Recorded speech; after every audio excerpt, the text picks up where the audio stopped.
সুপ্রিয় শিক্ষার্থীরা, সবাইকে শুভেচ্ছা ও অভিনন্দন জানাচ্ছি অনলাইন স্কুলের পক্ষ থেকে। আমি মোহাম্মদ তারেক আহমদ, সহকারী শিক্ষক, রাতগাঁও উচ্চ বিদ্যালয় কলেজ। আজকে আমি তোমাদের নবম ও দশম শ্রেণীর রসায়ন বিষয়ের অধ্যায় 7 অর্থাৎ এই যে রাসায়নিক বিক্রিয়ার গত ক্লাসের পরবর্তী ক্লাসটি নিয়ে আসছি। গত ক্লাসে আমরা রাসায়নিক বিক্রিয়াতে মৌলের এই যে রাসায়নিক বিক্রিয়ার প্রকারভেদ নিয়ে আমি আলোচনা করেছিলাম। তো আজকে তারই ধারাবাহিকতায় আমরা আলোচনা করব। আমি একটু মনে করিয়ে দিতে চাই, দেখি যে তোমাদের মনে আছে কি না। আমরা ইলেকট্রন স্থানান্তরের উপর রাসায়নিক বিক্রিয়ার প্রকারভেদটা আলোচনা করেছিলাম। তোমাদের কি মনে আছে ইলেকট্রন স্থানান্তরের উপর রাসায়নিক বিক্রিয়া কয় ধরনের বা কত প্রকার? হ্যাঁ বন্ধুরা, আমি জানি তোমাদের মনে আছে যে ইলেকট্রন স্থানান্তরের উপর রাসায়নিক বিক্রিয়া হচ্ছে দুই প্রকার। একটা হচ্ছে রেডক্স বিক্রিয়া আর আরেকটা হচ্ছে নন রেডক্স বিক্রিয়া। আরেকটা হচ্ছে নন রেডক্স। রেডক্স মানে জারণ বিজারণ বিক্রিয়া। হ্যাঁ, রেডক্স মানে জারণ বিজারণ বিক্রিয়া, আর নন রেডক্স মানে হচ্ছে অজারণ বিজারণ। অর্থাৎ জারণ বিজারণ বিক্রিয়া অর্থাৎ রেডক্স বিক্রিয়া, যেটা আমরা জারণ বিজারণ বিক্রিয়া বলে থাকি, যেখানে যে বিক্রিয়ার মধ্যে ইলেকট্রনে, আমি একটু মনে করিয়ে দিচ্ছি তোমাদেরকে, এটা তোমাদের গত ক্লাসে এটা নিয়ে আলোচনা করা হয়েছিল। আজকে আবার তার এই যে একটু এটাকে জ্বালাই করে নিচ্ছি আর কি। তো এখানে জারণ বিজারণ বিক্রিয়া বলতে আমরা কি বলেছিলাম, যে রাসায়নিক বিক্রিয়ায় ইলেকট্রনের স্থানান্তর ঘটে, অর্থাৎ যে ইলেকট্রনের স্থানান্তর ঘটে অর্থাৎ জারণ মানের কি হয়, পরিবর্তন হয়, সেই বিক্রিয়াকে আমরা বলেছি জারণ বিজারণ বিক্রিয়া। আবার নন রেডক্স বিক্রিয়াতে বলেছিলাম যে বিক্রিয়াতে এই যে ইলেকট্রনের স্থানান্তর ঘটে না, শুধু তাদের আয়নের পরিবর্তন হয়, একটা জায়গা থেকে আরেকটা জায়গায় আয়ন মানও ঠিক থাকে, ইলেকট্রনের কোনো স্থানান্তর ঘটে না, সেটা হচ্ছে নন রেডক্স বিক্রিয়া। তো জারণ বিজারণ বিক্রিয়াতে একটা বিষয় এখানে লক্ষ্য করে দেখো যে ইলেকট্রনের স্থানান্তর ঘটে, অর্থাৎ জারণ মানের পরিবর্তন হয়, অর্থাৎ জারণ মান মানে জারণ সংখ্যার পরিবর্তন হয়, সেটাকেই বলছি আমরা জারণ বিজারণ বিক্রিয়া। তো জারণ বিজারণ বিক্রিয়া বুঝতে গেলে আমাদের জারণ সংখ্যা নিয়ে একটু আলোচনা করতে হবে। তাহলে আজকে আমি যে বিষয়টা নিয়ে আলোচনা করব সেটা হচ্ছে জারণ সংখ্যা। এখন এটা খুবই গুরুত্বপূর্ণ এবং খুবই সহজ, চমৎকার একটা বিষয়ও এবং সহজও আছে, যে জারণ সংখ্যা। জারণ সংখ্যা, তাহলে জারণ সংখ্যা জিনিসটা কি হয় বা জারণ সংখ্যাটা কি, সেটা আমরা একটু চিন্তা করি যে জারণ সংখ্যা মানে বলতে কি বুঝি। অর্থাৎ আমরা জারণ সংখ্যাটা হচ্ছে গিয়ে এটাই যে কোনো মৌল বা কোনো পদার্থ ইলেকট্রন, আমরা জানি যে সাধারণত কিছু মৌল আছে ইলেকট্রন ত্যাগ করতে আগ্রহী, প্রত্যেক মৌল নিষ্ক্রিয় গ্যাসের ইলেকট্রন বিন্যাস লাভের প্রবণতা দেখায়। তো কোনো মৌল ইলেকট্রন ত্যাগ করতে চায়, আবার কিছু মৌল আছে সেগুলো ইলেকট্রন গ্রহণ করতে চায়। তো কোনো পদার্থ ইলেকট্রন ত্যাগ বা গ্রহণ করার মাধ্যমে, যারা ইলেকট্রন ত্যাগ করে ধনাত্মক আয়নে পরিণত হয়, ইলেকট্রন গ্রহণ করে ঋণাত্মক আদানে পরিণত হয়। তো ইলেকট্রন ত্যাগ বা গ্রহণ করে কোনো মৌল এই যে যৌগ গঠনের মধ্যে পরমাণুগুলো কোনোটা ইলেকট্রন ছেড়ে দিয়ে যে ধনাত্মক আদান অথবা ইলেকট্রন গ্রহণ করে ঋণাত্মক আদানে পরিণত হয়, সেটা তাকেই আমরা কি বলবো, সেই মানটাই, সেই ধনাত্মক ও ঋণাত্মক মানটাই হচ্ছে গিয়ে জারণ সংখ্যা। বিষয়টা বোঝাতে পেরেছি? আর একটু সহজ হবে, যেমন আমরা যদি একটা উদাহরণ দিই, যে যদি আমরা এভাবে বলি যে সোডিয়াম একটি কমন একটা ধাতু, প্রত্যেকেই আমরা জানি যে সোডিয়াম তার সর্বশেষ কক্ষপথের একটি ইলেকট্রন আছে, সেটি দান করে সে নিষ্ক্রিয় মৌল নিয়নের ইলেকট্রন বিন্যাস লাভ করে। সে যে একটি ইলেকট্রন দান করলো, একটি ইলেকট্রন দান করার ফলে সোডিয়াম ধাতুটা সোডিয়াম আয়নে পরিণত হয়ে গেল, ধনাত্মক আয়নে পরিণত হলো একটা ইলেকট্রন দান করে। এই সোডিয়াম আয়নটা যে ধনাত্মক আয়ন, অর্থাৎ একটা ইলেকট্রন দান করে যে এক আয়ন বিশিষ্ট, ধনাত্মক আয়ন বিশিষ্ট আদানে পরিণত হলো বা আয়নে পরিণত হলো সোডিয়াম, এই ধনাত্মক আদান বিশিষ্ট, তার মানটা এখানে +1। তাহলে সোডিয়ামের জারণ মান কত হবে? সোডিয়ামের জারণ মান হবে +1। সোডিয়ামের জারণ মানটা কত? স্বাভাবিকভাবে ইউজুয়ালি নর্মালি সাধারণত সোডিয়ামের জারণ মান +1। তারপরে যদি আমরা আরও কিছু মৌলের কথা আমরা চিন্তা করি, যেমন পটাশিয়াম তার সর্বশেষ কক্ষপথে সর্বশেষ কক্ষপথের ইলেকট্রন দান বা গ্রহণ, যতগুলো দান করবে ধনাত্মক আদানে পরিণত হলে প্লাস মান হবে, যতগুলো গ্রহণ করবে ঋণাত্মক আয়নে পরিণত হবে মাইনাস মান হবে, সেগুলি হচ্ছে তার জারণ মান।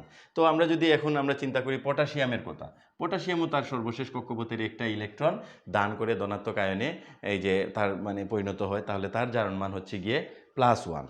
এরপরে যদি আমরা চিন্তা করি অক্সিজেনের কথা, অক্সিজেন ইজিলি কি করে, সে সর্বশেষ কক্ষপথে দুটো ইলেকট্রন গ্রহণ করে, দুটো ইলেকট্রন গ্রহণ করে মানে এই যে ঋণাত্মক আধানে পরিণত হয়, তাহলে তার জারণ মান হচ্ছে -2। তার সর্বশেষ মোট ইলেকট্রন সংখ্যা হচ্ছে এই মানে 6, তাহলে সর্বশেষ কক্ষপথের ইলেকট্রন 6, সে দুটো ইলেকট্রন গ্রহণ করে 8টি ইলেকট্রন বিন্যাস মানে এই যে লাভ করে, অর্থাৎ নিষ্ক্রিয় গ্যাস নিয়নের ইলেকট্রন বিন্যাস লাভ করে অষ্টক পূর্ণ করার মাধ্যমে, তাহলে তার জারণ মান হচ্ছে -2।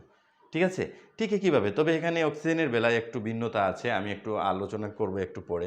এখন যে স্বাভাবিক যে বিষয়গুলো আমরা একটু কনসেপ্টটা ক্লিয়ার করি, তারপরে যদি আমরা এভাবে চিন্তা করি, হাইড্রোজেনের কথা চিন্তা করি, সাধারণত হাইড্রোজেনের জারণ মান +1, হাইড্রোজেনের জারণ মান +1। তবে দাতব যদি হাইড্রোজেনের কথা চিন্তা করি, দাতব হাইড্রাইডে হাইড্রোজেনের জারণ মান -1 হতে পারে। সেটা কিভাবে হবে তাও আমরা আলোচনা করব, যে হাইড্রোজেনের জারণ মান +1, দাতব হাইড্রাইডে হাইড্রোজেনের জারণ মানটা -1 কিভাবে হয়, সেটা আমরা মানে তোমাদেরকে খুব সহজেই বুঝিয়ে দিব, তোমরা আশা করি বুঝতে পারবা। ঠিক আছে, বুঝতে পারবা যে জারণ মানটা কত। তো এখানে একটা বিষয় তোমরা লক্ষ্য করে দেখো, এইভাবে যদি আমরা ম্যাগনেসিয়ামের কথা বলি, ম্যাগনেসিয়ামের জারণ মান হচ্ছে গিয়ে সে দুটো ইলেকট্রন দান করতে পারে, তার জারণ মান +2। এমনিতে আমরা একক পরমাণু যেগুলোকে বলি, একক পরমাণু বা এই যে যৌগ গঠন করে, তোমাদের এই যে বইয়ের মধ্যে পৃষ্ঠা, তোমাদের রসায়ন বিজ্ঞান বইয়ের 149 পৃষ্ঠায় একটা চার্ট আছে, ওই চার্টের মধ্যে খুবই চমৎকারভাবে নিয়মগুলোকে বলা হয়েছে। তোমরা এই নিয়মগুলো পড়লেই বুঝতে পারবা যে কার জারণ মান কত, বা কীভাবে এই নিয়মগুলো মানে এই যে আমরা ব্যবহার করতে পারি। সাধারণত একক পরমাণু যদি আমরা বলি, সোডিয়াম, লোহা, এগুলো ইত্যাদি পরমাণুগুলো, যে পরমাণুগুলো আমরা সাধারণত পাই, যেমন আমরা যদি বলি সোডিয়াম, এমনিতে সোডিয়াম একক পরমাণু যদি বলি, ধাতু বলি, বা লোহার কথা বলি, বা আমরা ক্যালসিয়ামের কথা বলি, এগুলোর জারণ মান হচ্ছে গিয়ে ম্যাগনেসিয়াম, এগুলোর জারণ সংখ্যা আমরা 0 ধরা হয় একক পরমাণু হিসাবে। আয়ন হিসাবে সেটা হচ্ছে ভিন্ন বিষয়। একক পরমাণু হিসাবে এগুলোর জারণ মান 0। বা যে কোনো যৌগ, যেমন আমি যদি লিখি এখানে ফেরাস সালফেট, এই যৌগটার মোট জারণ সংখ্যা হবে গিয়ে 0 একক পরমাণু হিসাবে। আর আরেকটা বিষয় হচ্ছে গিয়ে, আমরা যদি ক্লোরিনের কথা চিন্তা করি, ক্লোরিনের সর্বশেষ কক্ষপথে সে একটি ইলেকট্রন গ্রহণ করে, তাই তার জারণ মান হবে গিয়ে -1। সাধারণত ধাতুগুলোর জারণ মান, অর্থাৎ গ্রুপ 1-এর মৌলগুলোর জারণ মান +1 ধরা হয়। গ্রুপ 17-এর যে মৌলগুলো হচ্ছে তারা একটি করে ইলেকট্রন গ্রহণ করে বিদায় তাদের জারণ মান -1 ধরা হয়।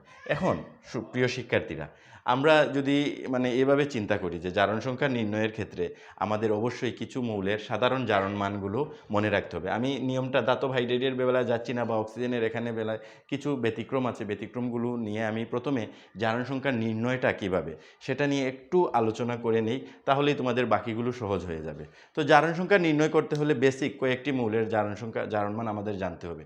যদি আমরা এভাবে চিন্তা করি, সালফিউরিক অ্যাসিডের, আমরা অ্যাসিডের মধ্যে সালফারের জারণ মানটা আমরা নির্ণয় করব। তো সালফারের জারণ মান নির্ণয় করতে হলে বাকি যে মৌলগুলো আছে, যেমন হাইড্রোজেন এবং অক্সিজেন আছে, তার জারণ মানটা আমার জানা থাকতে হবে।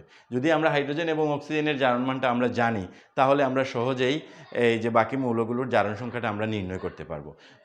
এই যে সালফারের জারণ সংখ্যাটা আমরা নির্ণয় করতে পারবো। আমরা জানি সাধারণত ইজিলি সবসময় হাইড্রোজেনের জারণ সংখ্যা কী হয়, +1 হয়, আর অক্সিজেনের জারণ সংখ্যা হচ্ছে -2। তাহলে আমরা সালফারের জারণ সংখ্যা জানি না, সালফারের যদি জারণ সংখ্যা আমরা x ধরে নিই, জারণ সংখ্যা আমরা ধরি সালফারের জারণ সংখ্যা হচ্ছে x।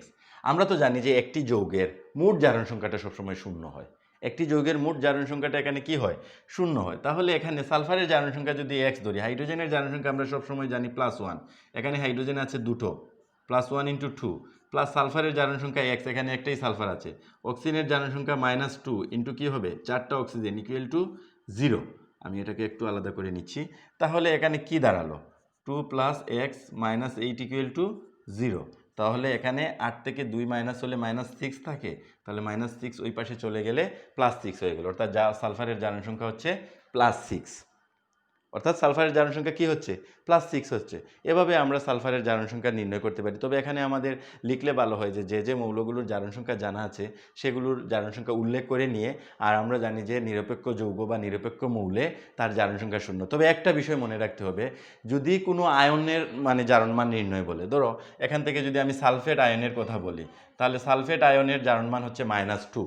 সালফেট আয়নের জারণ মান কী হচ্ছে, -2 হচ্ছে, এক্ষেত্রে কিন্তু তার জারণ জারণ মানটা হবে গিয়ে এই জারণ সংখ্যার সমান আয়নের ক্ষেত্রে। আর এমনিতে নিরপেক্ষ যৌগে বা একক পরমাণুর ক্ষেত্রে জারণ সংখ্যাটা কি হবে, সব সময় 0 হবে। ঠিক আছে, আমার বিষয়টা কি ক্লিয়ার হয়েছে? আমার মনে হয় তোমরা এটা বুঝতে পেরেছো। এখন আমাদের পরীক্ষার ক্ষেত্রে অনেক সময় বিভিন্ন মৌলের জারণ সংখ্যার কথা বলা হয়ে থাকে, বিভিন্ন মৌলের জারণ সংখ্যার কথা বলা হয়ে থাকে। আমি এরকম কয়েকটি মৌল আমি এখানে তোমাদের সামনে লিখছি, তোমরা একটু দেখো খেয়াল করে। তো শিক্ষার্থী বন্ধুরা, এখানে একটা বিষয় লক্ষ্য করো, আমি এখানে কয়েকটি যৌগের এই যে সংকেত লিখেছি। এখানে potassium permanganate, potassium dichromate, phosphoric acid, perchloric acid, nitric acid, এরকম কয়েকটি মৌল লিখলাম। এখন তোমাদেরকে খুবই সহজে কিভাবে আমরা মনে রাখতে পারি বা খুবই সহজে আমরা নির্ণয় করতে পারি পরীক্ষার সময় আমার কম সময়ে যদি আমার বহু নির্বাচনীতে চলে আসে। এখানে আমরা জানি একটি যৌগের মোট জারণ সংখ্যা 0। এখানে তোমাকে বললো যে ম্যাঙ্গানিজের জারণ সংখ্যা নির্ণয় করতে হবে। তো আমরা ইউজুয়ালি জানি যে পটাশিয়ামের জারণ সংখ্যা হচ্ছে +1, এখানে একটা পটাশিয়াম। আর অক্সিজেনের জারণ সংখ্যা জানি -2, তাহলে -2 হলে এখানে 4টা অক্সিজেন, তাহলে মোট কত হচ্ছে -8। তাহলে এখানে ম্যাঙ্গানিজের মান কত হলে এই পুরো যৌগটির মান 0 হয়ে যাবে? পুরোটার মান তো আমরা জানি মোট জারণ সংখ্যা 0, তাহলে এখানে 0 হতে হলে এখানে কি লাগবে? +7 লাগবে। তাহলে ম্যাঙ্গানিজের জারণ সংখ্যা কত হয়ে গেল? 7 + 7। এখানে যদি বলা হচ্ছে ফসফরাসের জারণ সংখ্যা, মনে রাখতে হবে আমার যার জারণ সংখ্যা বলবে বাকি মৌলগুলোর অবশ্যই জারণ সংখ্যাটা আমাদের জানা থাকতে হবে। ঠিক আছে, তো এখানে হাইড্রোজেনের জারণ সংখ্যা আমরা জানি +1, এখানে 3টা হাইড্রোজেন থাকলে 3 একে 3 +3, এখানে হচ্ছে -8 হবে, 2 -2 তো 4টা হলে -8 হবে। তাহলে ফসফরাসের জারণ সংখ্যা কত হলো? এখানে কত হলে এটার মান 0 হবে? অবশ্যই সেটা হবে গিয়ে +5। তাহলে ফসফরাসের জারণ সংখ্যা কত হলো? +5। এখন মনে হয় এভাবে আমরা এটারও জারণ সংখ্যা নির্ণয় করতে পারি। পটাশিয়ামের জারণ সংখ্যা +1, এখানে দুটো থাকায় +2 হচ্ছে। অক্সিজেনের জারণ সংখ্যা -2, এখানে 7টা থাকায় -14 হবে। তাহলে এখানে 0 হতে হলে কত প্রয়োজন? এখানে +12 এর প্রয়োজন, তাহলে এটা 0 হয়ে যাবে। এখানে দুইটা ক্রোমিয়ামের মোট জারণ সংখ্যা হচ্ছে +12, তাহলে শুধু ক্রোমিয়ামের জারণ সংখ্যা কত হবে? +6 হবে।